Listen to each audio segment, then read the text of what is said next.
Nos ponemos de pie mientras aparece el título de la palabra. Por favor, Stephanie. Qué bueno que tú estás ahí. Ahí está. Mire, nada más mirar el título, siento la confirmación del Señor. La batalla de Refidim. Todo el mundo sabe lo que es una batalla, pero no todo el mundo sabe por qué esta batalla que vamos a lanzar hoy se llama la batalla de Refidim. Aleluya. Gaby, presenta esta palabra delante del Señor. Bien, Padre Cielo, te agradecemos, Jesús, por tu infinito amor, por tu vida. Te agradecemos, Padre Cielo, por todas las maravillas que nos das. Te agradecemos, Padre, por estar en este lugar, por el privilegio de haberte conocido. Y ahora te pedimos, Señor, que tomes. Gracias, Jesús. Que nos abres nuestro corazón. Gracias, Jesús. Que podamos abrir nuestro corazón, nuestra mente. Y que podamos salir llenos de tu presencia. Gracias por todo, mi amado Rey. Pueden sentarse. La historia de las naciones está llena de batallas memorables. Sin ir más lejos, en la ciudad donde vivimos, o en la ciudad capital de la provincia donde vivimos, que es el de Bailén, de Macharré, de los Villares, pues una de las plazas más centrales se llama la plaza ¿de qué? De la batalla. ¿Ustedes saben por qué se le llama la plaza de la batalla? Porque ahí hay un monumento que el ayuntamiento le hizo a dos de las más grandes batallas que se dieron aquí en la provincia de Jaén. La batalla de Bailén, que creo que fue en 1808. La primera derrota de Napoleón fue ahí en Bailén. A ladrillazos se dieron con Napoleón y lo pararon. Y luego hay otra batalla que es la batalla de las Navas de Tolosa, también aquí en la provincia. Dos batallas muy importantes y tienen su monumento ahí en la plaza de la batalla enfrente de la subdelegación del gobierno. Y muchísimas batallas a lo largo de la historia de la humanidad y en la historia de las naciones. Nuestro Dios es un Dios de guerra.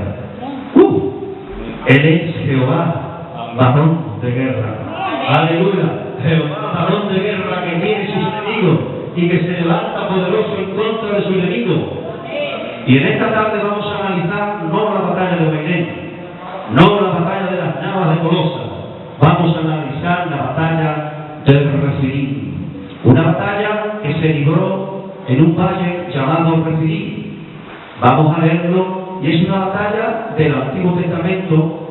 Y todo lo que sucede en el Antiguo Testamento tiene su paralelismo en el Nuevo.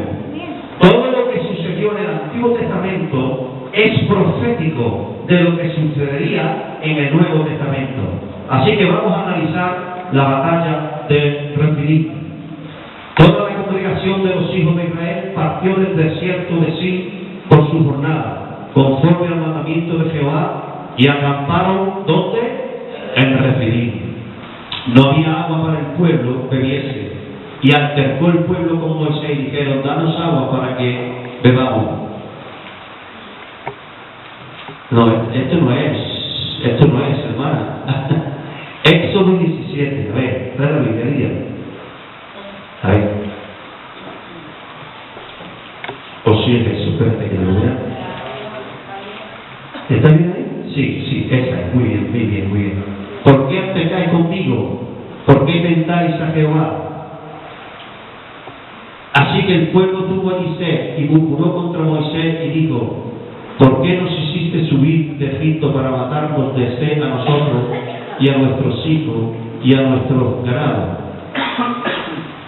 Entonces clamó Moisés a Jehová diciendo: ¿qué haré con este pueblo?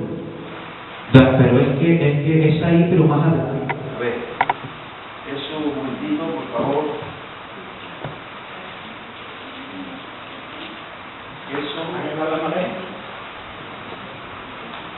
Ahí está, muy bien. Éxodo 17, del 8 al 16. Stephanie. Ahí está, ese es. Entonces, entonces vino Amalek y peleó contra Israel en Refidim. Y dijo Moisés a Josué, este sí es el texto: escógenos varones y sal a pelear contra Amalek mañana. Yo estaré sobre la cumbre del collado y la vara de Dios en mi mano. E hizo Josué como le dijo Moisés, peleando contra Amalek. Y Moisés y Aarón y Hur subieron a la cumbre del collado. Y sucedía que cuando alzaba Moisés su mano, Israel prevalecía, mas cuando él bajaba su mano, prevalecía Amalek. Y las manos de Moisés se cansaban, por lo que tomaron una piedra y la pusieron debajo de él, y se sentó sobre ella. Y Aarón y Hur sostenían sus manos, el uno a la derecha, a un lado y el otro de otro. Así hubo en sus manos firmeza hasta que se puso el sol. Y Josué deshizo a Amalek y a su pueblo a filo de espada. Y Jehová dijo a Moisés: escribe esto para memoria en un libro. Diga a Josué que raeré del todo la memoria de Amalek de debajo del cielo. Y Moisés edificó un altar y llamó su nombre Jehová Nisi. Y dijo: por cuanto la mano de Amalek se levantó junto al trono de Jehová, Jehová tendrá guerra con Amalek de generación en generación. Ahí tenemos un enemigo del pueblo de Israel. Tenemos una batalla. En toda batalla siempre hay dos bandos, dos enemigos. Y en esta ocasión tenemos, como siempre, el bando de Dios, Israel que ha salido de la tierra de Egipto y va caminando hacia la tierra prometida. Y ahora viene un enemigo traidor que le ataca por la retaguardia. Dice la historia que Amalek atacó al pueblo de Dios por la retaguardia, hiriendo a los ancianos, a los enfermos y a los niños. Él los hirió a los ancianos, a los enfermos y a los niños, atacándolos por la retaguardia. Y esto le ofendió a Dios en extremo. Y Dios dijo que tendría guerra contra Amalek de generación en generación. Y ahí vemos que Moisés le dice a Josué: sal a pelear contra Amalek. Yo estaré en la cumbre del collado, la vara de Dios en mi mano. Y dice que Moisés levantaba sus manos con la vara de Dios en su mano. Y dice que cuando Moisés tenía las manos levantadas, los ángeles de Dios eran posicionados en el valle de Refidim. E Israel prevalecía, Israel se levantaba y Amalek bajaba. Pero cansándose las manos de Moisés, entonces prevalecía Amalek e Israel iba menguando. Pusieron una roca y hubo una ayuda de un tal Hur y Aarón que sostenían las manos de Moisés. Ahora, ¿quién es este enemigo tan perverso y tan traidor que atacaba a Israel por la retaguardia? Número uno, ¿quiénes eran estos enemigos? Y número dos, ¿a quién representan en el Nuevo Testamento? Porque la Biblia dice con claridad que nosotros somos el Israel de Dios. Nosotros los cristianos somos el Israel espiritual de Dios. Como pueblo somos el pueblo espiritual escogido por Dios. Israel es el pueblo natural de Dios, pero nosotros, la iglesia, somos el pueblo espiritual de Dios, la nación adquirida por Dios, la nación comprada por Dios, la nación que ha sido adquirida por Él. Usted es el Israel de Dios y yo soy el Israel de Dios, y somos el Israel de Dios como pueblo y a nivel personal. Lidia es Israel de Dios, Amate es Israel de Dios, el hermano es Israel de Dios, yo soy el Israel de Dios.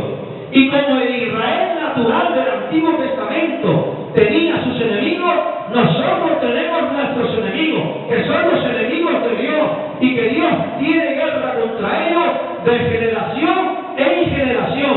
Ahora bien, ¿quién es este Amalek? ¿Y a quién representa en la vida cristiana? Porque todo el Antiguo Testamento tiene un paralelismo en el Nuevo Testamento. Lo mismo que Israel, la nación de Israel, el paralelo en el Nuevo Testamento en la iglesia, Amalek, un enemigo traidor y malvado, tiene un paralelo en el Nuevo Testamento. ¿Quién es este Amalek? Para saber quién es este Amalek y a quién representa, tenemos que ir al fundador de Amalek. El fundador de Amalek fue un tal Esaú. ¿Saben ustedes quién es Esaú? Esaú es el hijo de Isaac y de Rebeca, nieto de Abraham. Pero este Esaú era mellizo con otro hermano llamado Jacob. Jacob es el Israel de Dios, porque a Jacob le cambió el nombre y le dijo: ya tú no serás Jacob, tú te llamarás Israel. Y cuando Jacob estaba en el vientre de su madre Rebeca, no estaba solo, sino que estaba con un hermano mellizo con él llamado Esaú. ¿Saben ustedes quién nació primero? Nació primero Esaú. Y en segundo lugar nació Jacob, agarrado en su mano por los tobillos para poder salir primero Jacob. Había una guerra por quién salía primero, desde el vientre de su madre. Amalek e Israel, desde el vientre de su madre y sus fundadores, Jacob y Esaú, ya estaban peleando. Porque Israel y Amalek tuvo guerra de generación en generación en todo el Antiguo Testamento. Y el Israel de Dios, que es usted, tiene guerra contra Amalek y la tendrá siempre, de generación en generación. Pero ¿quién es este Amalek en el mundo espiritual? ¿Quién es este Amalek que es su enemigo? Y al cual usted tiene que conocer para derrotarlo, conforme a la batalla que se libró entre Filistín. Cuando estos dos hermanos, Esaú y Jacob, nacieron, se hicieron hombres. Y Jacob, por haber salido primero, Esaú, por haber salido primero, Esaú es el fundador de Amalek. Por haber salido primero, le pertenecía a la primogenitura. Estos dos mellizos eran los nietos de Abraham. Dios le había dicho a Abraham: en ti serán benditas todas las familias de la tierra. Tú eres mi amigo escogido, y de tu simiente voy a formar una nación, por medio de la cual voy a bendecir el mundo entero, y por medio de la cual voy a traer la ley mía, y por medio de la cual voy a traer a mi profeta, y por medio de la cual voy a traer a mi hijo Jesús, y por medio de la cual voy a redimir el mundo, y voy a destrozar para siempre a Satanás. Y tú eres mi elegido, Abraham. Y cuando tú te mueras, Abraham, tienes que darle esta bendición y esta herencia a tu hijo Isaac. Y cuando murió Abraham, Isaac se convirtió en el heredero de la bendición que Dios le dio a Abraham. Isaac era el representante de la nación de Israel, por la cual tenía Dios sus planes y sus mandamientos. Y cuando Isaac se murió, le pertenecía la herencia a Esaú, porque de los dos mellizos, Esaú salió primero. Aunque Jacob le jalaba de los tobillos para salir primero, pero salió primero Esaú. ¿Y saben qué hizo este hombre? Un día, cuando vino del campo, porque tenía hambre, cambió toda la bendición del cielo, toda la herencia espiritual de Dios, todos los privilegios que Dios le había dado por ser el nieto de Abraham. En él se formaría la nación más grande de todos los tiempos. Y él sería el ancestro de Jesús, llamado el Cristo. Y un día vino del campo de cazar, porque él era cazador, y su hermano Jacob tenía un guisado de lenteja, y él quiso probar ese guisado de lenteja, y Jacob, que amaba las bendiciones de Dios, pero que no le pertenecían porque era el segundo, dijo: mira, si tú tienes un plato de lenteja, me la tienes que cambiar por tu primogenitura. Y este hombre, hermano, cambió toda la bendición de Dios, toda la herencia espiritual del Dios del cielo, por un simple plato de lenteja. Este hombre se fue de la casa de su padre y fundó la nación de Amalek. ¿A quién representa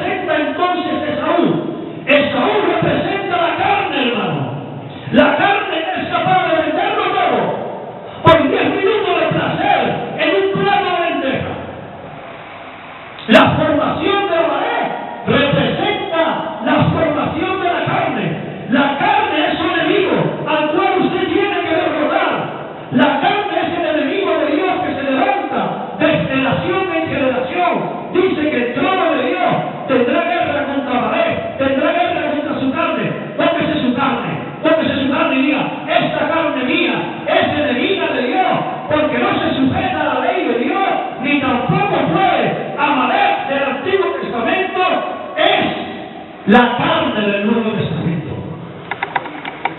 Y desde el vientre de la madre, ya la carne y el espíritu. Israel es el espíritu y Amalek es la carne. Y estos dos mellizos que se hicieron hombre representan la carne y el espíritu y la carne. Y dice la palabra de Dios que en la carne y el espíritu se oponen entre sí, porque hay una guerra en tus propias entrañas.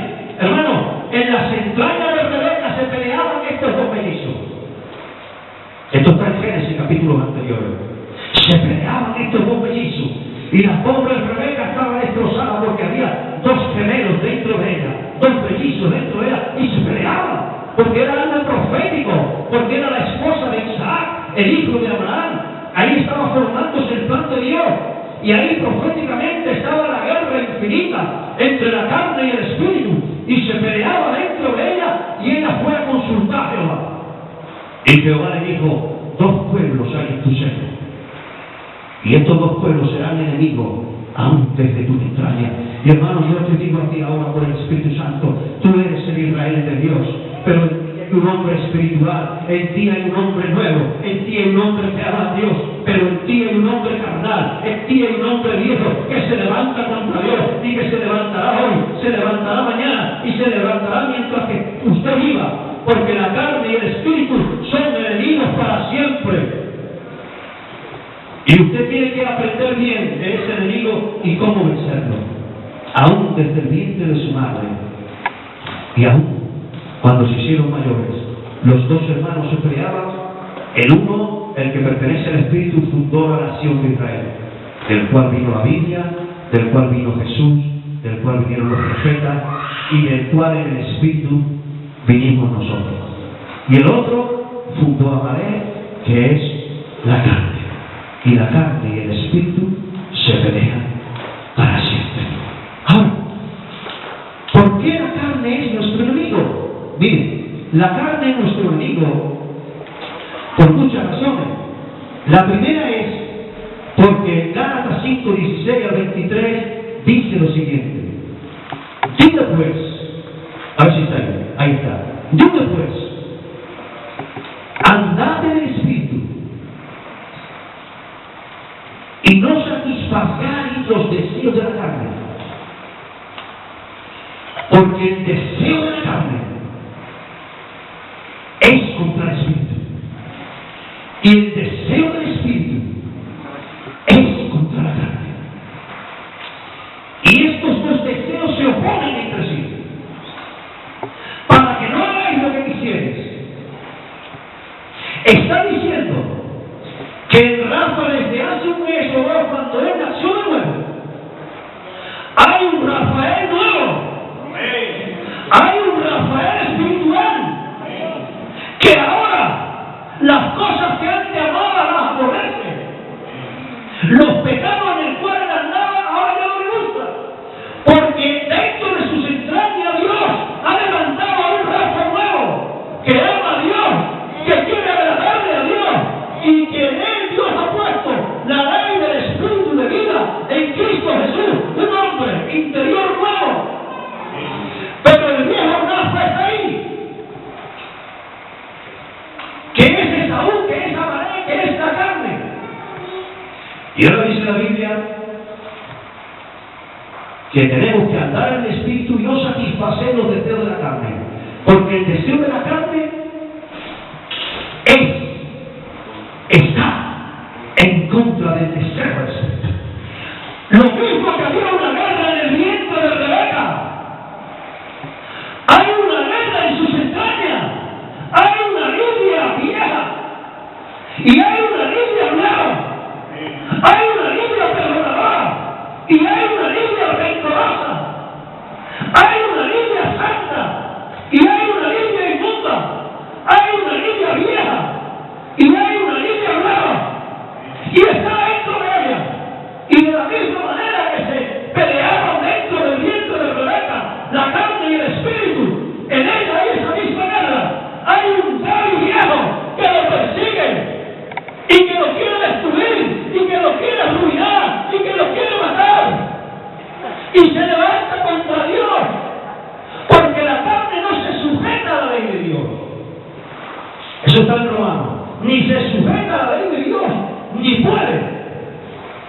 Por lo tanto, hay un cambio espiritual que ama a Dios con todo su corazón y que quiere agradarle y que quiere dormir todas las noches en paz. Pero hay un David viejo, carnal, que todavía se siente atraído y seducido por los plásticos antiguos en los cuales él vivía. Y no es solo un David, hay un Rafa. Hay un Rafa que es pastor, que ama a Dios, que quiere agradarle a Dios, que quiere ser fiel a Dios, que lleva 38 años peleándose contra el otro Rafa para poder agradarle a Dios, y que yo veo que se levanta de mis entrañas.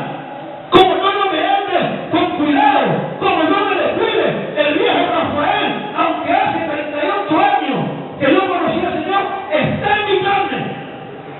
Porque dice la Biblia que Jehová tendrá guerra contra Amalek de generación en generación. Ahora hay una promesa que al final Dios lo vas a deshacer a Amalek y lo quitará de la faz de la tierra. Pero ¿cuándo se cumplirá esa promesa? ¿Cuándo? Cuando este cuerpo de muerte se revista. ¡Aleluya! Tenemos una promesa, hermano. Que esta carne mía, que ama el pecado, se va a renovar, se va a restaurar, y ese cuerpo nuevo que Dios me dará un día, será un aliado de Dios, será un amigo de Dios, y entonces se acabará la guerra. Pero mientras que eso no suceda, hay una vieja Pili que te persigue, Pili. Es tu propio Amalek. Eli, hay una Amalek que te persigue.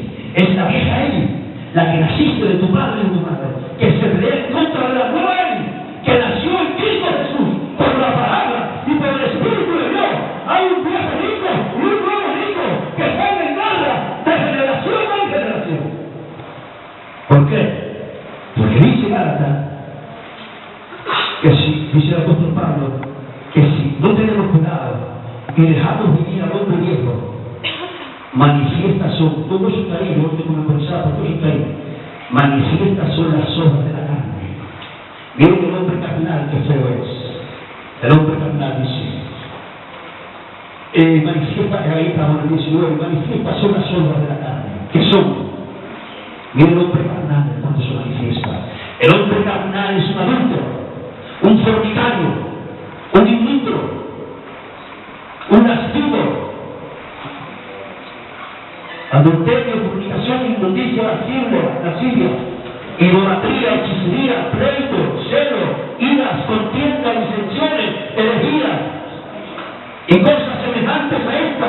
Ese es el hombre viejo, esa es la mujer vieja que va a vivir en usted. Va a seguir viviendo, hermano, va a seguir viviendo si usted no hace lo que sucedió en el valle de Repidín. Lo que sucedió en el valle de Repidín fue, sí,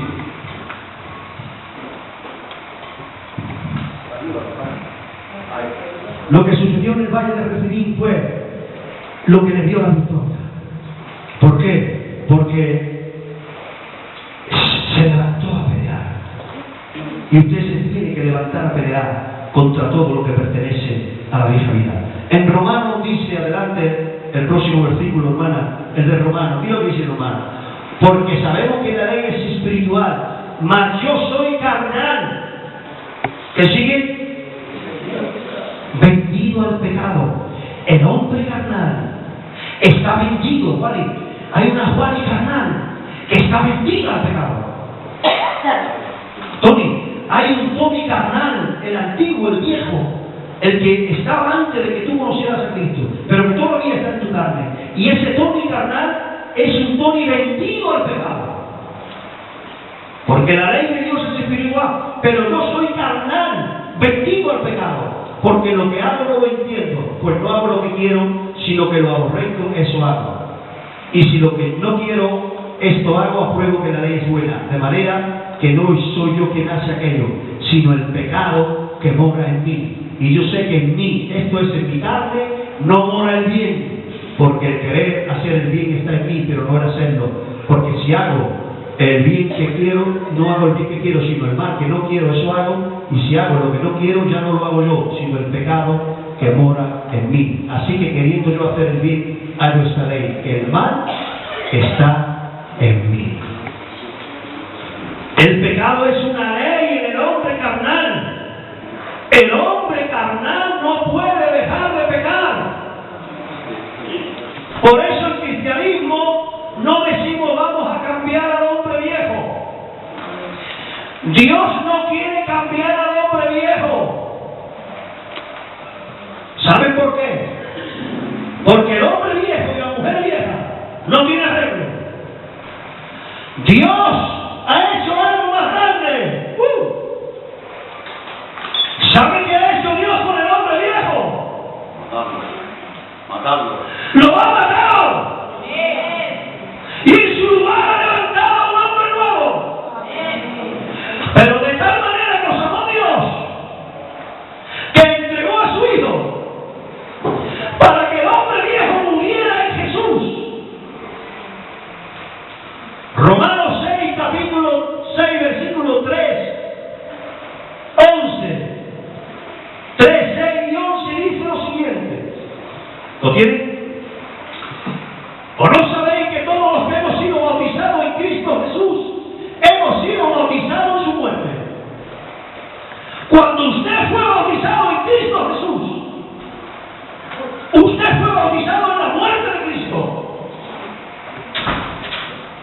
Cuando murió Jesús, murió el viejo Vicente, murió el viejo Tony, murió la vieja Lisi, murió el viejo Rafa, murió el viejo Mate, murió el Ares viejo, aquel que hacía tantas cosas perversas. Cuando Jesús estaba muriendo en la cruz, también moría la humanidad.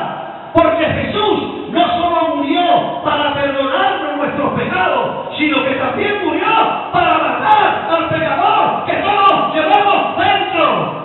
Dios mató al hombre viejo en Cristo Jesús. Y cuando Jesús resucitó, nosotros resucitamos con Él. Pero no el viejo, no. El que resucitó fue Rafael el pastor, el que anda en la ley de Dios. Tony el nuevo, el obrero. Ana la nueva, la que canta, la que adora, la que ama a su marido, la que ama a sus hijos. Esa resucitó. La vieja murió, quedó ahí en el sepulcro de Cristo. Había una mujer anciana, esto es una anécdota para explicar esto, que la pobre estaba delicada, como Lidia estaba delicada estos días, y dice que aparecía en su habitación, aparecía unas telas de araña, y ella decía: Señor, si tú mandaras a un ángel y quitara las telas de araña, y Dios mandaba a un ángel y limpiaba las telas de araña en su dormitorio. A los pocos días aparecía una tela de araña, y la vieja que amaba a Dios decía: Señor, si tú mandaras a tus ángeles y quitaras esas telas de araña, y Dios mandaba a sus ángeles y le limpiaba la habitación y quitaba las telas de araña, y así por años. Y la vieja llorando un día dijo: Dios mío, qué harta estoy de las telas de araña. Y Dios le dijo: hija mía, me estás pidiendo que te quite las telas de araña, pídeme que mate la araña. Aleluya. Y entonces ella pidió, y yo mandó a un ángel y mató a la araña. Hermano, Jesús murió en la cruz del Calvario, no para perdonarme los pecados solamente, sino para matar al pecador que llevamos dentro, el amadé que todos llevamos dentro. ¿O no sabéis que todos los que hemos sido bautizados en Cristo Jesús hemos sido bautizados en su muerte, sabiendo esto, que nuestro viejo hombre, esa vieja Antonia, ese viejo Antonio que tantos problemas te da, mira lo que hizo Dios, lo que pasa es que no lo sabíamos. Romanos 6:3, sabiendo esto, porque a veces lo ignoramos. ¿O no sabéis que todos los que hemos sido bautizados en Cristo Jesús hemos sido bautizados en su muerte? Sabiendo esto, que nuestro viejo hombre, ¿qué hizo Dios con la vieja Ana? Esa era tan problemática, ese Rafael tan problemático. ¿Qué hizo Dios? Sabiendo esto, que nuestro viejo hombre, el viejo Gaby, mira lo que hizo Dios por ti, Gaby, en Cristo Jesús. Sabiendo esto, que nuestro viejo hombre fue crucificado. ¿Cuándo? Juntamente con Cristo. Cuando los romanos estaban clavando de las manos a Jesús en la cruz del Calvario, el viejo Gaby estaba siendo crucificado ahí. El viejo Gaby estaba siendo crucificado.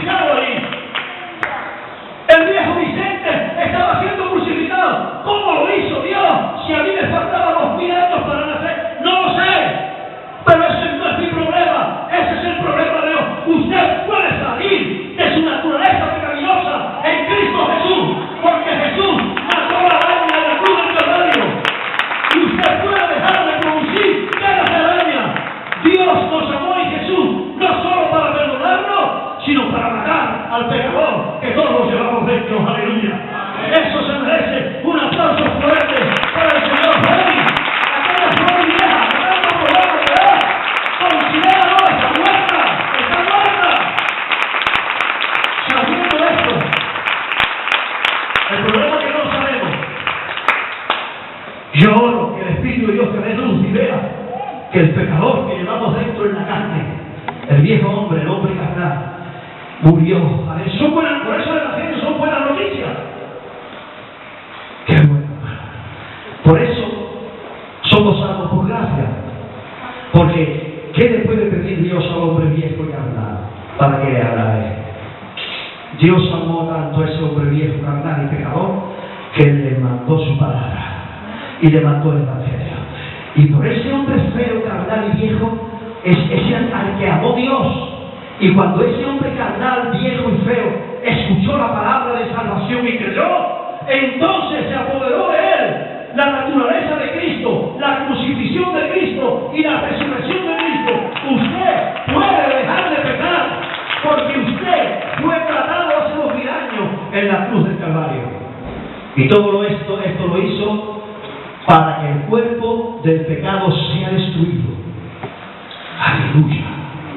A fin, Raquel, de que no sirvamos más al pecado. Aleluya. Aquella Raquel que tanto problema tenía hace ya 6 años. Y Dios nos dijo ir por ella. Y aquella Raquel que pensó. Hermano, de tal manera nos ha oído que no solo ha perdonado nuestra multitud de pecados, sino que nos ha dado la puerta para que dejemos de pecar. Pero esto es lo que Dios hizo en Cristo Jesús. Pero ahora te da a ti una responsabilidad. Dios siempre da una responsabilidad al hombre. Y la responsabilidad aparece en el versículo 11. Así también vosotros. ¿Qué dice? Pero vivo para no. Juaní, ¿quiere que no te moleste más la vieja de Juaní? Considera la muerta. Pero ¿sabes por qué la puedes considerar muerta? Porque está muerta. Y enterrada. Se quedó así en el sepulcro de Cristo. Cada vez que venga a tentarte, dile, yo no puedo hacer eso, porque los muertos no hacen eso. Los muertos están muertos.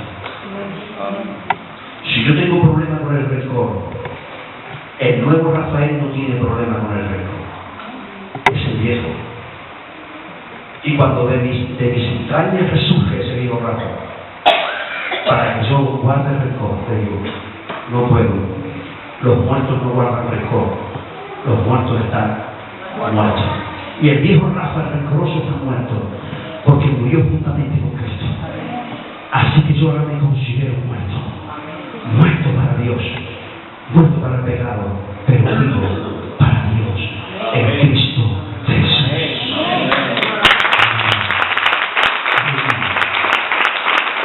No me he ido del mensaje. No me he ido del mensaje central. Vamos a la batalla de Refidim. Adelante, Estefany. Ahí está.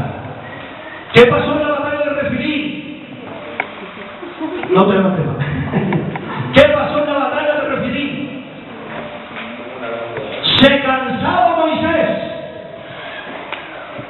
Y cuando se cansaba, la carne, Amalek vencía. ¿Y qué hicieron? ¿Cómo pudo obtener reposo Moisés? Es un tipo de creyente. Porque le pusieron debajo una roca y descansó sobre la roca. ¿Quién es la roca? ¿Quién es la roca? Usted puede en la guerra contra el pecado, usted puede en la guerra contra la carne descansar en la muerte expiatoria de Cristo, descansar en la cruz del Calvario. Por eso Moisés descansó y hubo firmeza y Amalek fue destruida.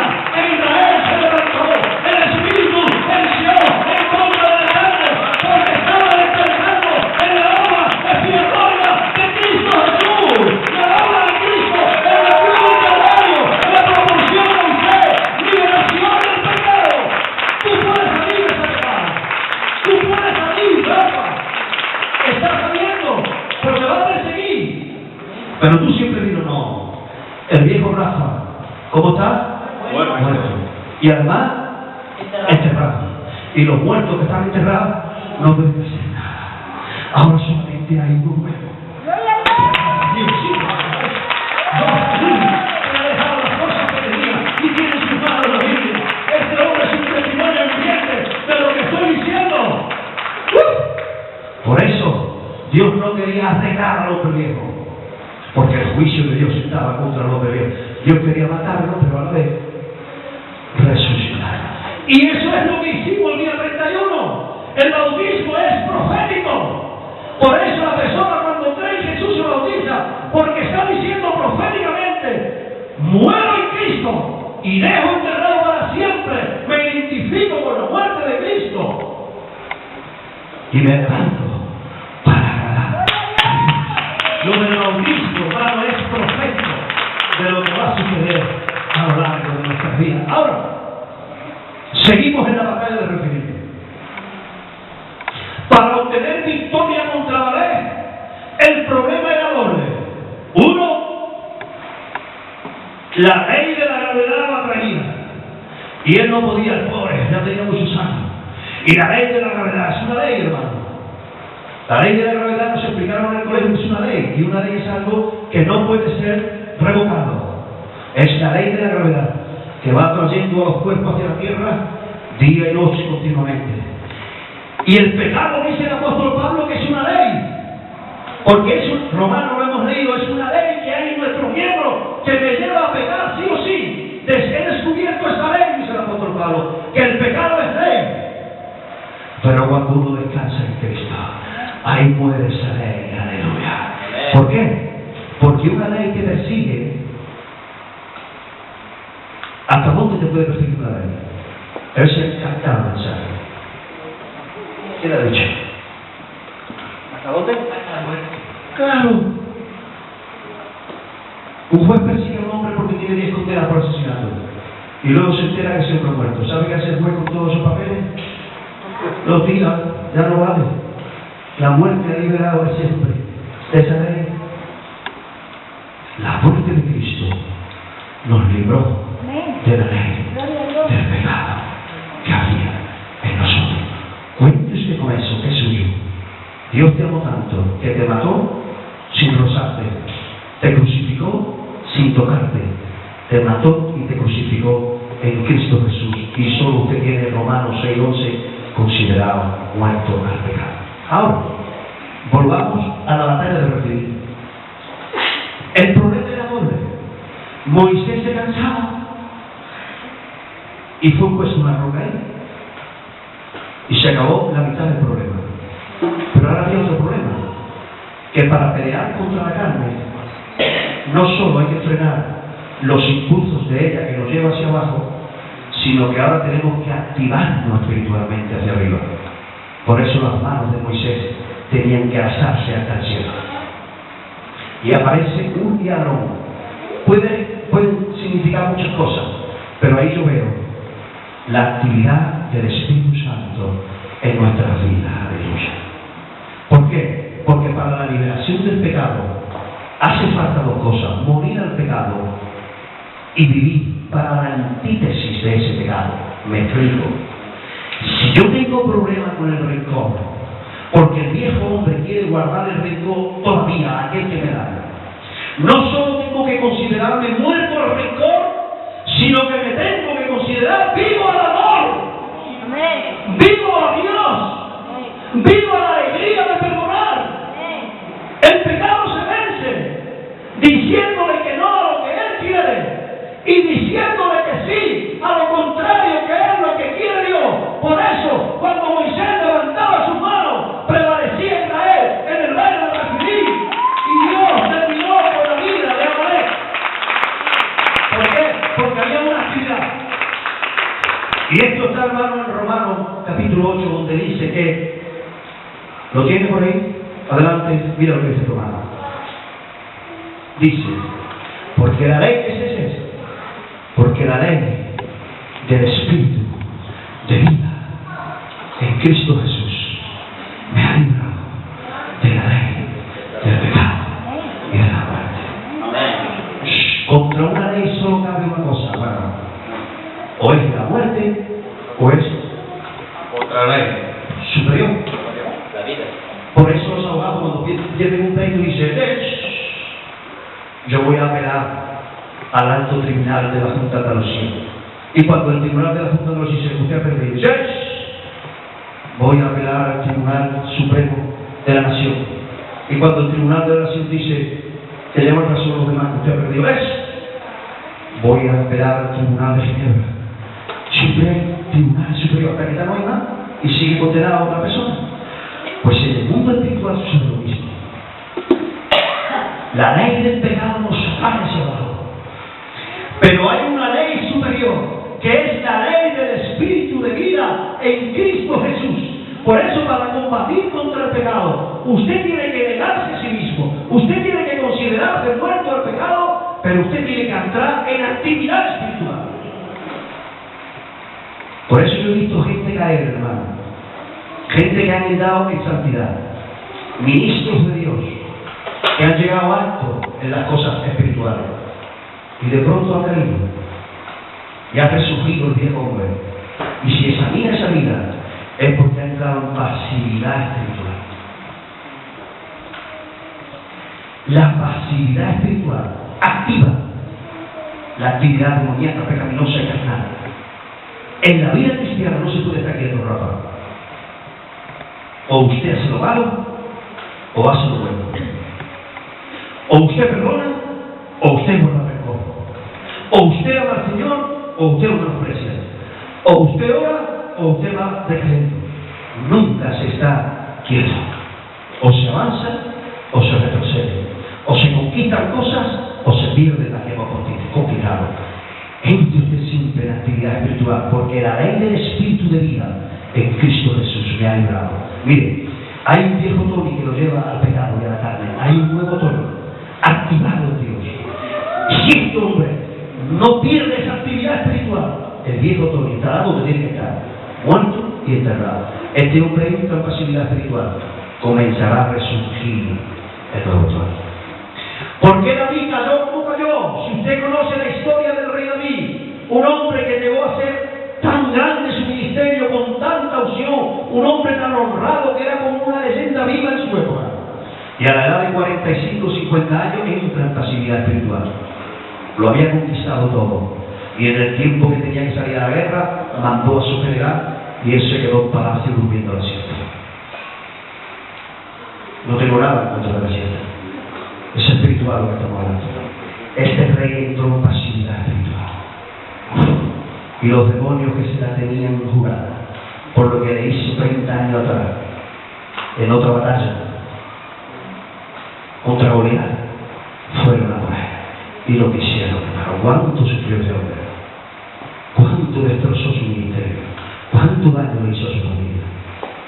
El resto de sus años, hasta que murió con 70 años, aquello le atormentaba de día y de noche. Y todo comenzó por pasividad espiritual.